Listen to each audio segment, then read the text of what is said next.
7. Regrets. I was in many shapes before I was released.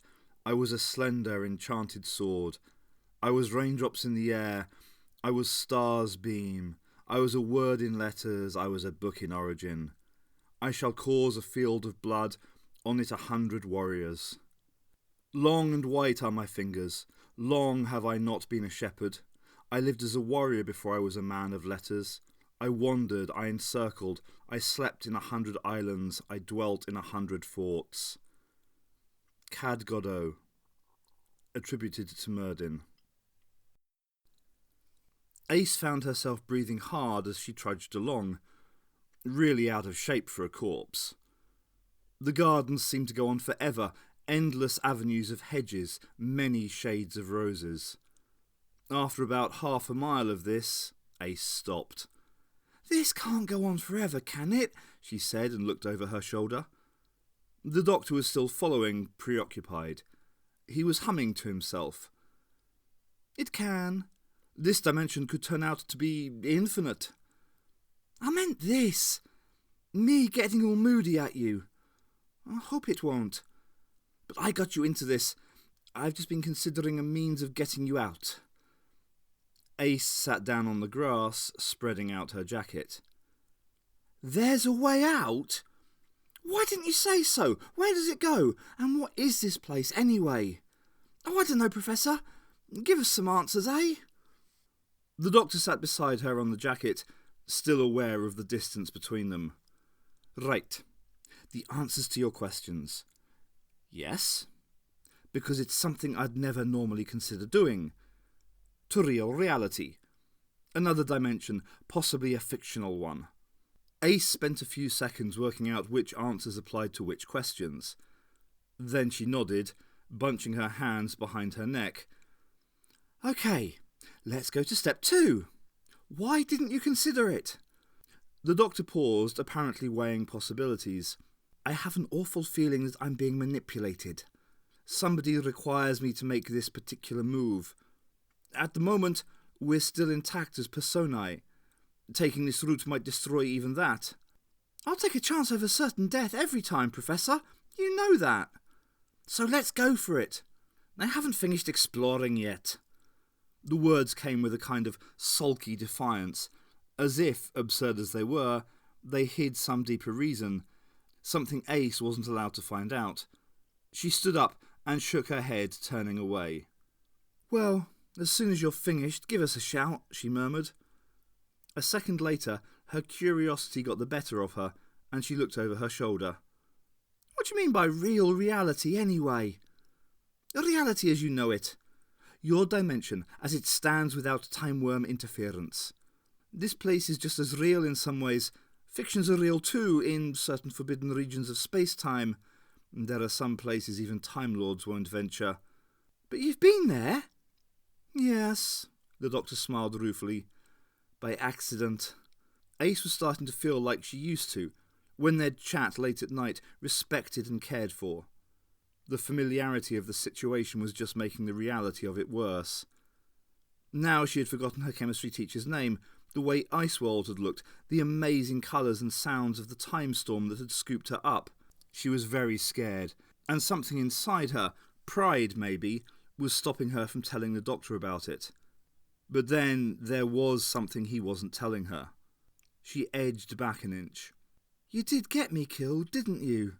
By accident?" The doctor took a deep breath and looked down at the jacket under him. "Yes," he finally muttered. "At its most basic, that's true." Ace rubbed her brow. "I ought to be able to forgive you. It should be the easiest thing. If I felt grown up anymore, I could just hug you and it'll all be over." She took a few steps away. "But I can't. Apart from dying, I'm being eaten away inside. I just can't." The doctor smiled sadly. "I understand," he said. "The only person I've met in this place that I liked is the old guy. Who is he, anyway?" "An old friend," sighed the doctor, "who's being very brave. There should be other friends around. One, in particular, that I have to talk to. Once we've found him, we'll understand the situation more. Ace made a sudden decision as a black cloud swept through her mind, eating away a few more details of her past. Tell me about this way out, then. I want to be able to get out without your help, if I need to. Yes. The doctor flickered his fingers, and there was a map. He unrolled it and laid it out on the grass, putting a stone at each corner. There are 7 main areas to this world. How do you know that? Mathematics. I made a quick calculation of space when I arrived. The datascape is infinite in its contours, but maintained in a limited area. There are only 7 main zones, though there are many smaller divisions, like the waiting room and the library. Is there one? The doctor grinned in glee. I thought there might be. I'd love to get to know this place better. I'm bored with it already. Ace pointed out a place on the map. So we're here in the gardens. What's in these other areas then? That depends. On who's being tormented there? In a way. Look, Ace looked him in the eye. This is some sort of hell, isn't it? This isn't just an alien planet. How come you've got a map? The map is just an icon, a useful idea. But from little icons... He shook his head. No! Doctor, I've had enough of this. Don't trust me then. Be angry with me, abhor me. Either way, this isn't hell, or rather, it isn't your subjective idea of damnation. This is a private dimension invaded by the Timewyrm, a place where good still attempts to battle evil. He glowered at Ace. It's a very personal hell. Look at this. He tapped the map. At the centre, at the very heart of this darkness, there's a pit. It leads down to all manner of horrors. That's where we have to go. Ace took mental note of what lay between the gardens and the pit. There was a river to cross, after another vast chamber. The chambers formed a kind of spiral around the central pit, the rivers acting as dividers. The whole thing looked more like a mandala than anything else, a great wheel that wouldn't have looked out of place on some hippie album cover. She did her best to memorise it, but wondered how long she could hang on to the memory of the map. The pit was just a black spot, almost a dent at the centre of the map. No, here be dragons. Just a quick sketch of some reckless, scared cartographer. Do we have to go down this pit then? If we're going to change things... And the doctor paused again, struck by another shiver of realisation. Yes, we'll have to descend that far. Now, since we've decided to leave here, there should be... A door had appeared in the air, a gnarled old oak affair surrounded by twisted roses. If this was a computer game, observed Ace, it'd sell loads. Thank you, answered the doctor strangely. He pushed the door open. The Timewyrm examined all the domain it currently held. After the initial invasion, the connection to the body store, progress had been slow. The perception centres, the pier and seashore, had fallen first, and the circus show of the pineal gland had quickly followed. The data complex of the memory, the library, had required a major assault. The major inner chambers were shielded by a mental wall, which had only been breached on a few occasions. Ace's arrival had helped with that. The Timewyrm had constructed her playground in the fallow uplands of memory. The waiting room and Boyle's schoolroom were new constructions entirely, based on the host's own experiences. Allowing Boyle creative freedom was perhaps an error, but the swiftest way to erase Ace's persona was Boyle's continual undermining of her ego. His mere presence did that. However, her rift with the Doctor was still not as extreme as it could be. Time to reveal another disturbing truth about this Time Lord, decided the worm. Another crack in the shining armour. They were back in the waiting room. The matron looked up expectantly. Ah, you've finished your first torment. How did it go? The Doctor frowned at her. You're a bit of a stereotype, aren't you? A very limited persona. Not very frightening. The matron looked down at her book once more. I shouldn't speak too soon, Doctor, she muttered. The Doctor looked around the room. It was empty now. Professor, began Ace. She had been thinking of her first kiss, a scary, sudden thing that had happened outside the youth club one freezing night when she was 13. She had had to lure the guy out there and nearly push him up against the wall before he'd got the idea. But the memory had gone as she was thinking about it. She didn't know who it was or where. Something about the youth? What had she been thinking about? It was gone. All there was left was the ever-growing feeling of loss. What had she wanted to ask the doctor about? Yeah, that was it. Professor, last time I was here, I thought... Did I do anything wrong? We all do, he muttered darkly, appearing to examine the view from the window carefully.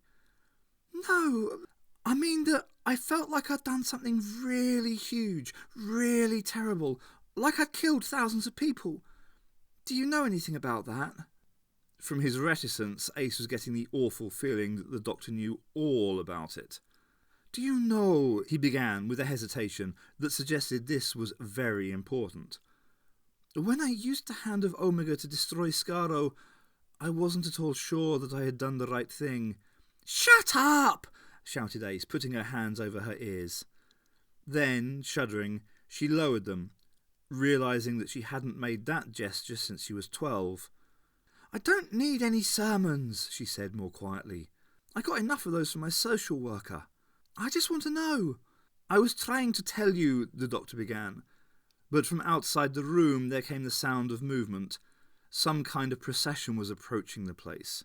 Doctor, pleaded Ace, please tell me. It's all I've got to hold on to, that I'm not guilty. Please. The doctor seemed to be juggling a dozen options in his mind. The inner door opened. Through it strode a giant, a robed colossus in an angular metal mask. The doctor stared at him in shock, whispering some ancient Gallifreyan curse under his breath. Behind the figure came a parade of others, Time Lords in full ceremonial costume, their faces full of hate and accusation, reptilian creatures with 3 eyes, a whole column of unit soldiers, and a baker's dozen of Daleks, their sensors searching around desperately. The doctor was transfixed. They filled the room, rows and rows of them, friends and foes, a potted history of his life. One of the reptiles strode purposefully over to Ace. Seeing the doctor silent and staring, she took a step backwards. Do not worry, hissed the creature, slowly blinking its third eye. My people are civilized. I do not intend to harm you. Makes a change, Ace replied. Everything else here did.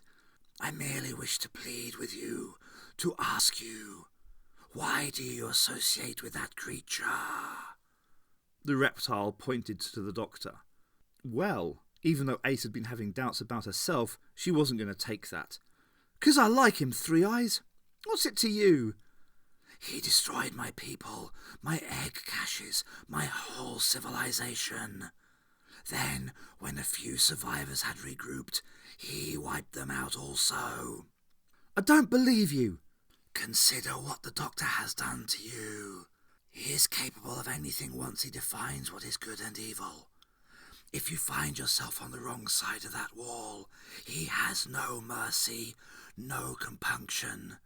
Even those he loves will be thrown into the battle, used and sacrificed. Doctor, Ace called, trying to make the Time Lord pay attention. Tell him it isn't true. The Doctor was staring into the centre of the crowd. A little muscle at the corner of his mouth was twitching. He had seen something he didn't like. 3 figures were making their way forward through the masses, the crowd parting reverently around them. They stepped forward towards the Doctor, and he took a step backwards, his expression a mixture of incredulity and, yeah, Ace could see it now, fear. One of the figures stepped forward and bowed to the Doctor. It was a young girl in a frail classical gown. She was white with cold, veins standing out blue on her temples. Lines of frost had formed on the smooth contours of her face, emphasising the tense muscles underneath. She shivered with every movement, her teeth chattering as she struggled to speak. But her eyes were full of martyred passion, a religious strength that made her sink to one knee before the Doctor and speak, breath rasping from her lungs. Ace was sure that she had seen her somewhere before. I am the first sacrifice, the girl wheezed. I am Katerina, willing to die for my lord, for in death I served him and did my duty. I died blown out of an airlock, exploded in the vacuum of space. I died for a gorgeous, fantastical, beautiful lie. Her shivering hands reached up to receive the doctor's blessing, but he just stared at her, shocked beyond words. "Don't touch her, Doctor!" yelled Ace, observing how the air hissed and boiled about the woman's cold form. She would have done something to help, but the reptile restrained her. "Don't help him," it advised. "For good or ill, this is something the doctor must do." And the third eye seemed to wink quickly. The second figure stepped forwards, another woman. She was dressed in a smart tunic and carried a gun at her hip. A badge identified her as Kingdom. In the crowd she had appeared to be in her 30s, but as she moved forward, the years seemed to dash in and engulf her.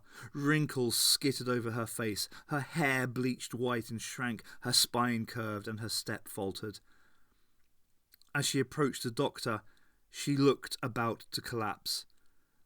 "I am the second sacrifice," she croaked, "and that's good, because in dying I served my planet, did my duty. I died for patriotism, for freedom. I died of old age in the glare of the Time Destructor, my youth blown away at a stroke. I died because of a grand error." She knelt before the doctor also, flakes of her skin dropping onto his shoes. The doctor still stared at them, unable to move. "No," he whispered, "stop this. I've seen enough." From the crowd rushed a young boy, howling. He had a mop of black hair and wore a yellow smock, but as he ran towards the doctor, his clothes burst into flame, his skin scalded, and explosions of fleshy ash burst from his form, sending him spiralling towards the doctor's feet, a living volcano. He raised his head, blazing and wailing, his tears evaporating into steam. "I am the third sacrifice," he screamed. "In death I served my own mistakes and did my duty for him. I died in an accident. I didn't want to die. He didn't come back for me. Give me back my life." The last words were howled in a blaze of pain as the boy's face disintegrated. Blindly, he reached out for the doctor, who, for a moment, reached out with his hand, his face a picture of disgust. "Adric," he whispered. The freezing girl looked up at him in icy distaste. "No," she wheezed. "Don't touch him. He'd hurt you." She reached out to touch the boiling boy's head. Fire met ice. The blast erupted through the room, washing the walls white, searing Ace's eyes to the point where she had to look aside. The noise was deafening, shaking the room, throwing everybody off their feet. When the blast subsided, Ace picked herself up and looked around, her eardrums ringing. The doctor stood still, astonishingly, his clothes blackened and torn. About him lay a circle of ashes. His eyes still stared, but there was a hint of new strength in them, like he'd been given a glimpse of hell and survived it. Her captor having vanished along with the other inhabitants of the room, Ace ran to the doctor and waved a hand before his eyes. "Doctor, what the hell is going on?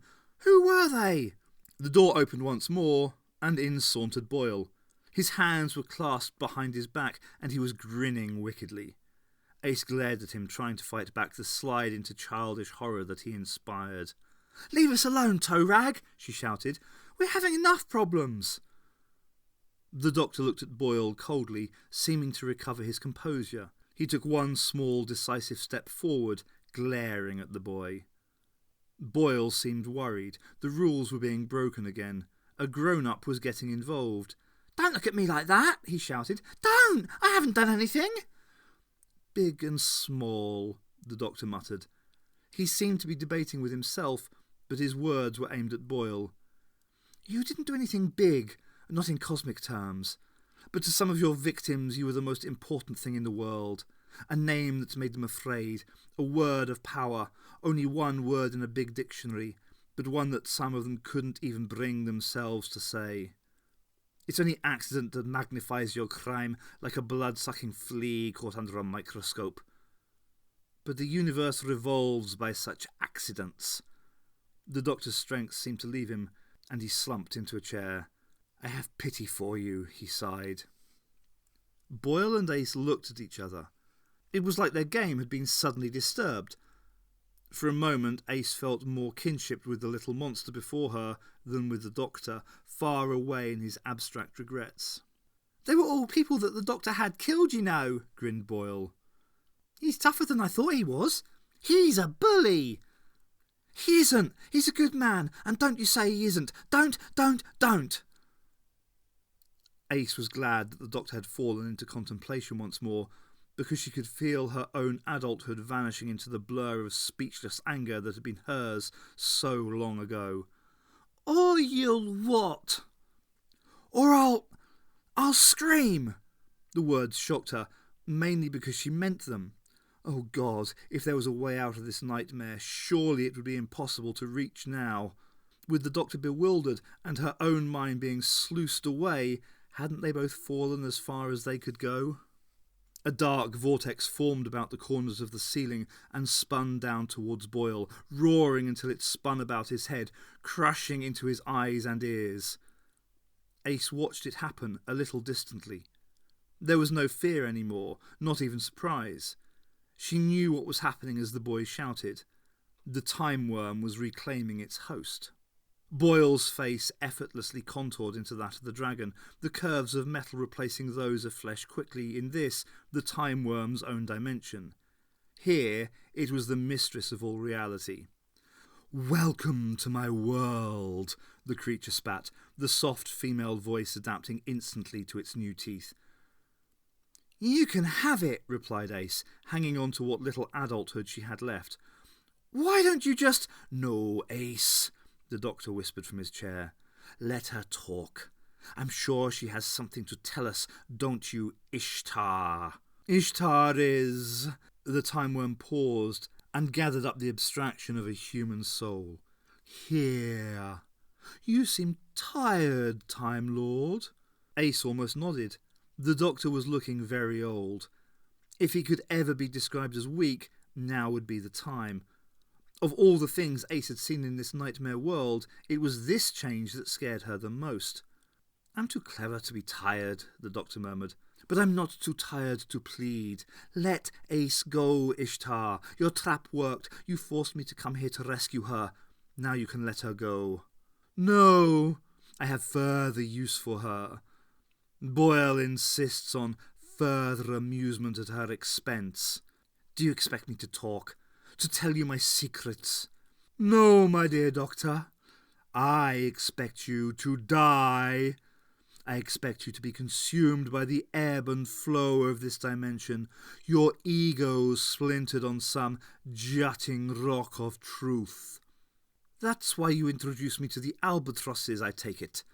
Not a very clever game, Ishtar. Not really worth the energy. Ace guessed that she had missed out on most of the literary references. But she got the point.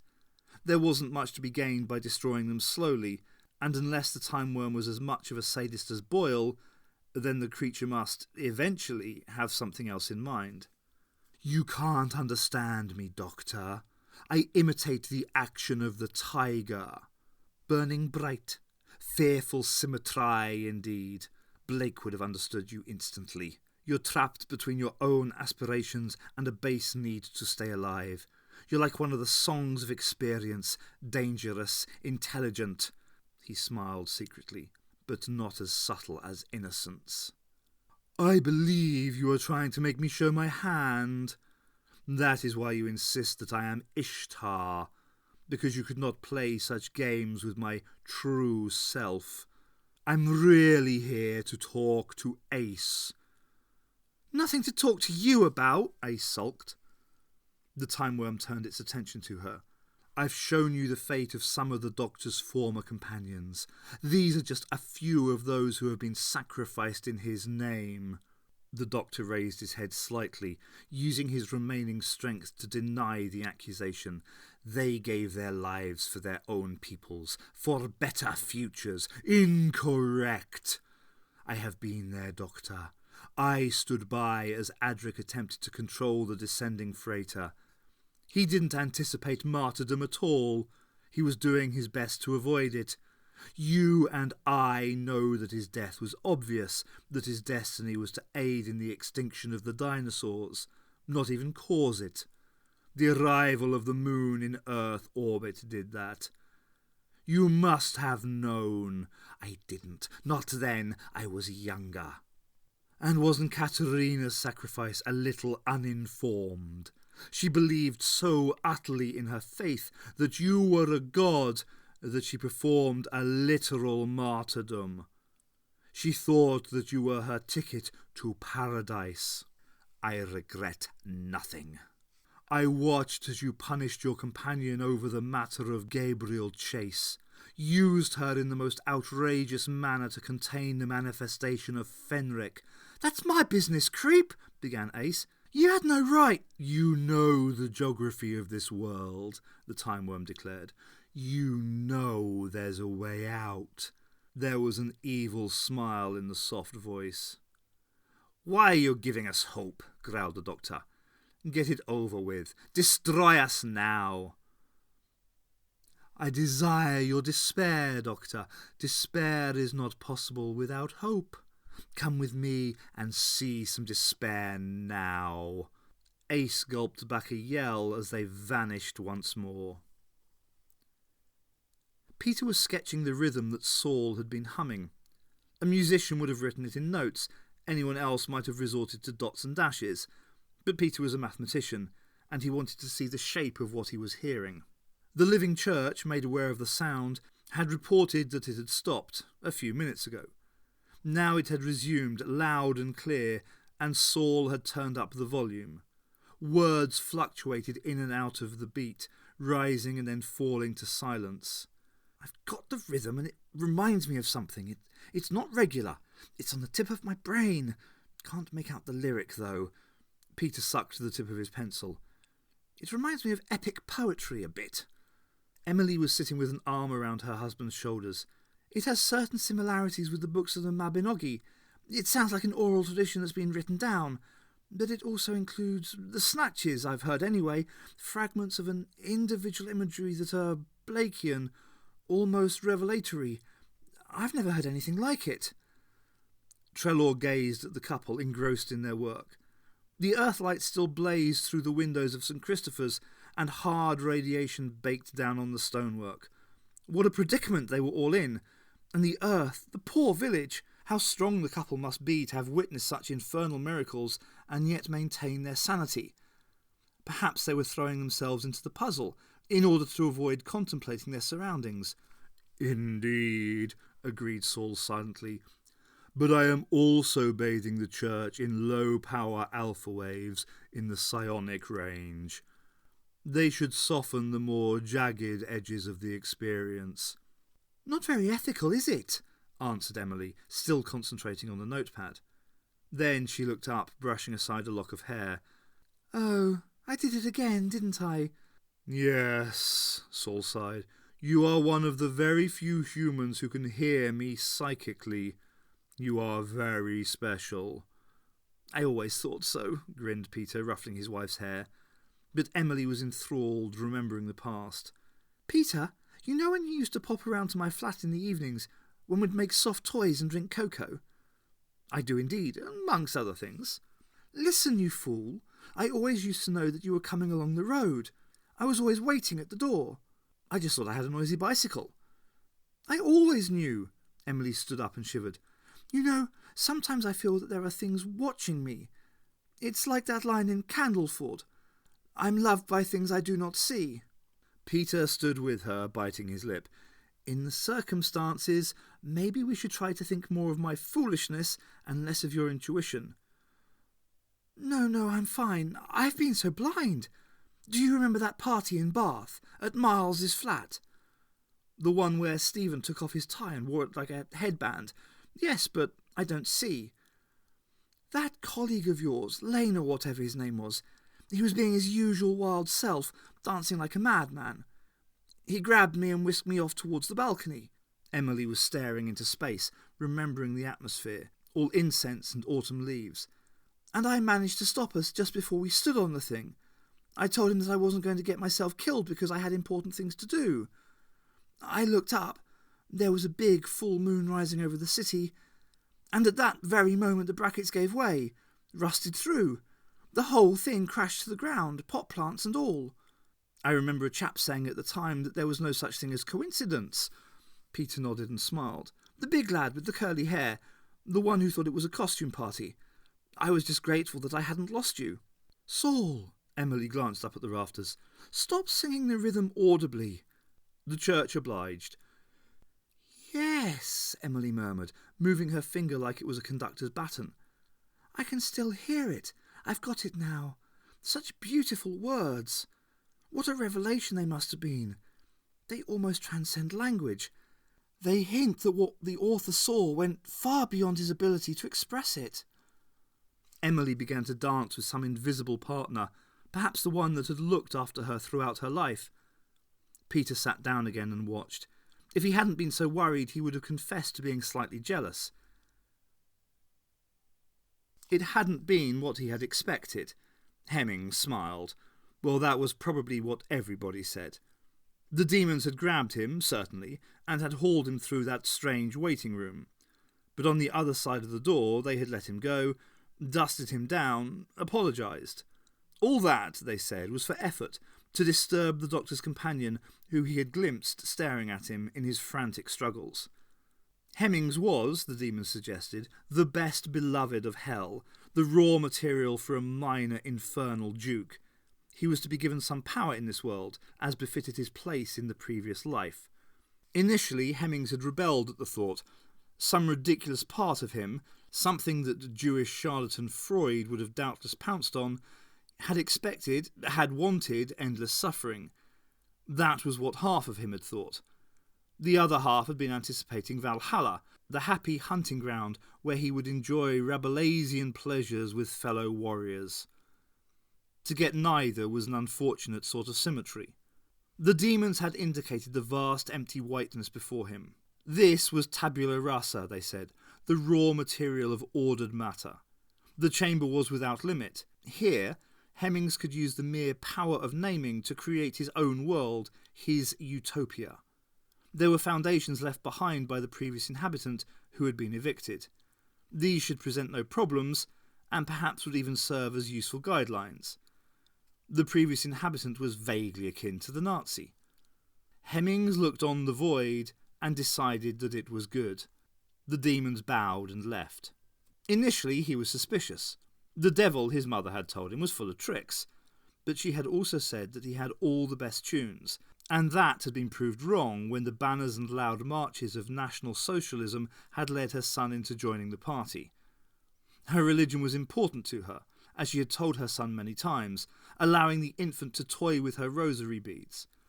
Well, judging by this afterlife, she had been partially correct in her vision. She had simply made the usual mistake, that of assigning human morality to actions of cosmic significance. Hell, like genocide, was too big to be good or evil. It was only real, real as pain.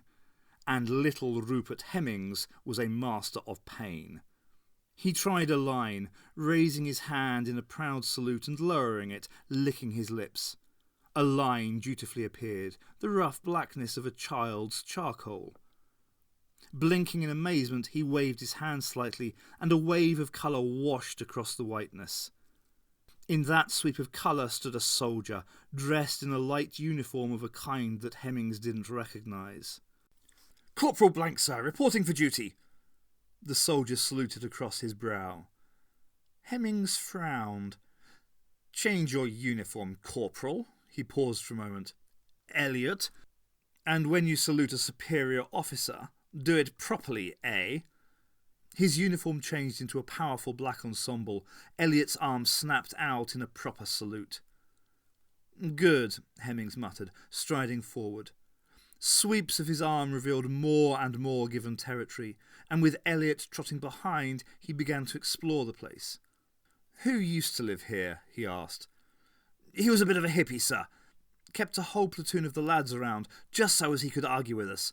He had a vineyard too." "Ah, well, we'll keep that, of course." "And a racetrack where he used to drive that car of his.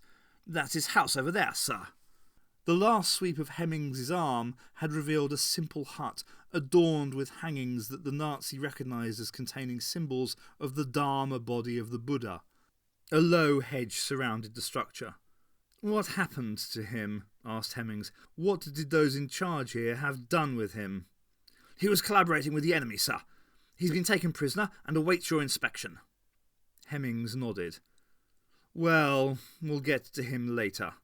In the meantime, burn that thing down. Primitive rubbish." The soldier produced a flamethrower and torched the structure. Hemmings influenced the fire, curling it into a raging flashpoint that reduced the structure to ash in seconds. He smiled, considering the flares of light reflecting off the interior of his new domain. Yes, this would suit him for heaven. But first, some changes would have to be made. The Timewyrm had managed the transfer of the data spool memories of the Doctor and Ace from one chamber to the next, and had released Boyle's memory into its chosen playground. Boyle was roaming a schoolyard again, but in this one all the pupils loved him and asked him to join in their games. The Timewyrm couldn't really grasp why he behaved like this alone, and yet was so useful in tormenting Ace. But Ishtar had useful memories in her data space, and having accessed them, the Timewyrm knew humanoids a little better. Now the viral creature was attempting to see the datascape as the Doctor saw it, constructing the area as a two-dimensional map, a simple pattern. The Time Lord, it decided, must have a real gift for approximation. The datascape extended into time as well as space, and the wetware, a human term meaning biological computer hardware, the worm had liked the sound, it was housed in was threaded with symbiotic nuclei. These defied analysis, a fact that, considering the Timewyrm's resources, was equally astonishing. They were, as far as the being could fathom, atomic nuclei that somehow acted in an intelligent manner, coordinating the host's nervous system on a hyperspatial level. The host, the Timewyrm was beginning to realise, was a lot more than a simple intelligence. The mere concept of memory in such a being was complex. Memories of the future, of alternate possibilities, of tachyon-based fictional universes, there was the potential to access them all. The Timewyrm wondered if the host had realised that yet. The question was left open, a winking interrogative in the worm's spiral structure. "Blimey!" Ace looked around at the great city that she and the Doctor had appeared in. Vast bridges ran between huge skyscrapers, silent monorails whizzed from place to place. It all felt rather false, though, like a super-clean 30s musical. Hard edges abounded, and stirring music blared from hidden speakers. She looked back at the Doctor, who was staring around with a kind of dazed horror. "This isn't right," he was murmuring. "This isn't what was on the map." Ace shrugged. "Maybe the map's wrong. Anyway, the Timewyrm dumped us here, so it's not going to be nice, is it? Let's have a look."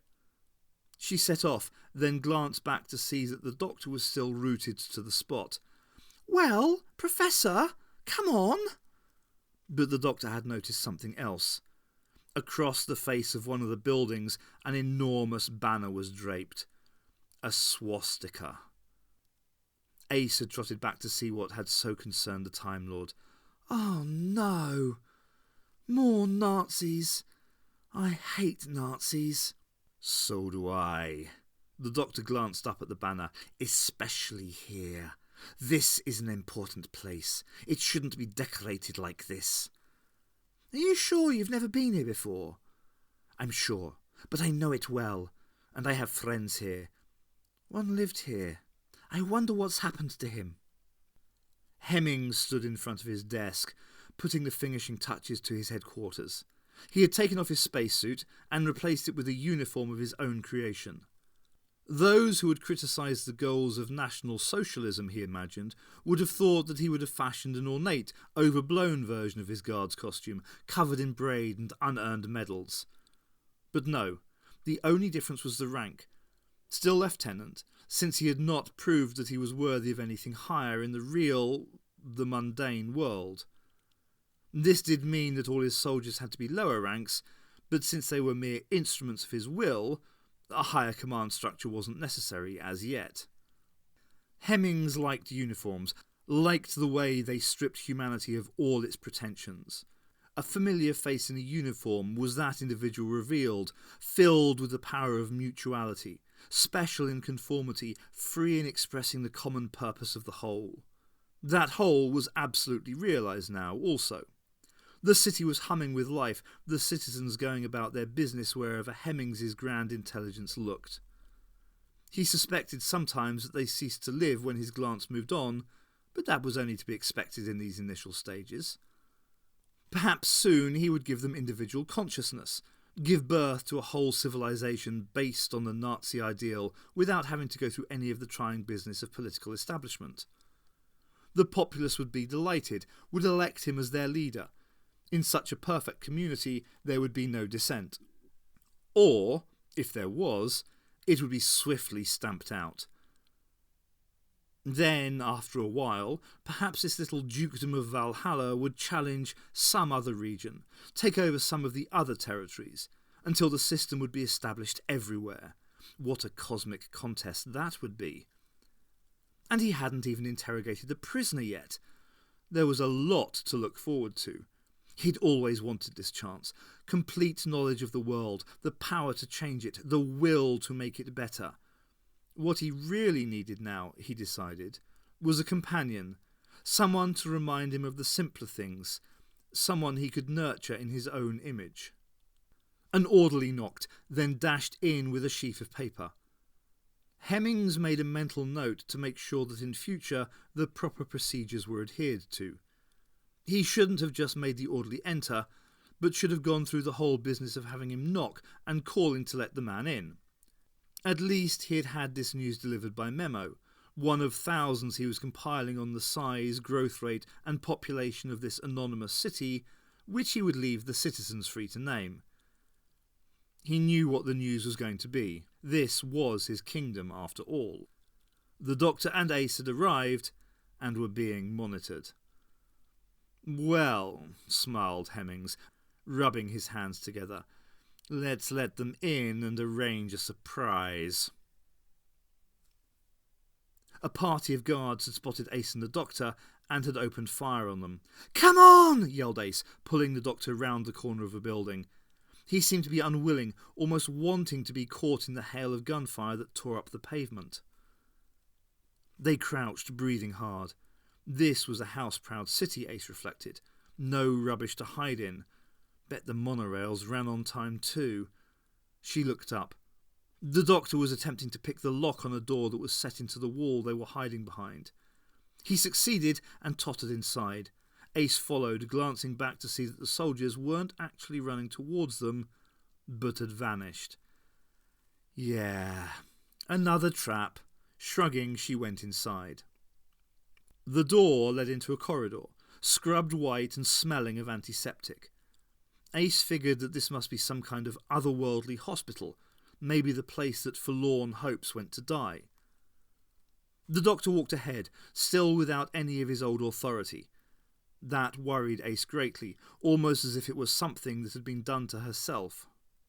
The doctor had made one mistake, getting her killed, and now he seemed to be without hope, without any of those schemes that were forever saving his neck. This time, all he had was a destination, and no hint now of how to get there. Even the smallest tricks of this strange place seemed to surprise him. This time, maybe the doctor had gone too far. Ace was comforted by her continuing ability to think logically. As she felt herself filling up with all sorts of childish ideas and fears, she had managed to replace the lost territory with a fierce adherence to her principles. Loyalty, trust, bacon sandwiches, and high explosives. Well, at least the last two. That, she guessed, was what such big ideas were for, to stop you having to think all the time. Like a modern fighter aircraft flies from moment to moment, adjusting its wings, calculating how to fly every second, right? She'd read that in some book. Well, to start flying, you need something that'll stay in the air by itself, something aerodynamic. That's what principles were. Simple wings for people who had problems flying. People, at that moment, like Ace. The thought struck her that any of the Nazi guards would have agreed with her completely about that. What with the doctor being such a tow rag, maybe all her feathers were falling out. She sighed and joined him by a pair of double doors. He was listening to them, concentrating fiercely. "This is where he used to live," he whispered, "if I remember the topography of the interior correctly." Cautiously, he pushed open the doors and walked inside. Ace followed. A searchlight snapped on and the doors slammed shut behind them. Ace spun round, but they were surrounded by guards. Atop an architecturally impossible arch, Rupert Hemmings smiled grimly down at them. An Art Deco screen shone behind him, and on it images of blood and horror, glorious to its creator, continually spun and merged. "Doctor, welcome to the party." The doctor slumped, yet another horror added to his pains. "I'm running out of things to say in reply to such sentiments," he sighed. "Please get on with it. The theatrics are so repetitive." "Ah, but I have a surprise for you. The man upon whose foundation I built my utopia. He's not a military man, but he enjoys associating with us. He's a man of peace who loves the ways of violence." "Am I getting warm?" "I know who it is." The doctor glowered up at the lieutenant on his perch. "Are you going to show him to us?" Ace looked on as Hemmings clicked his fingers, and a chair rose out of the floor. In it sat a man with a shock of white hair, his arms manacled to those of the chair. He wore a simple white smock, and his mouth was covered by a strip of adhesive tape. Ace glanced between the prisoner and the Time Lord. She saw that they knew each other. The doctor's eyes were screaming.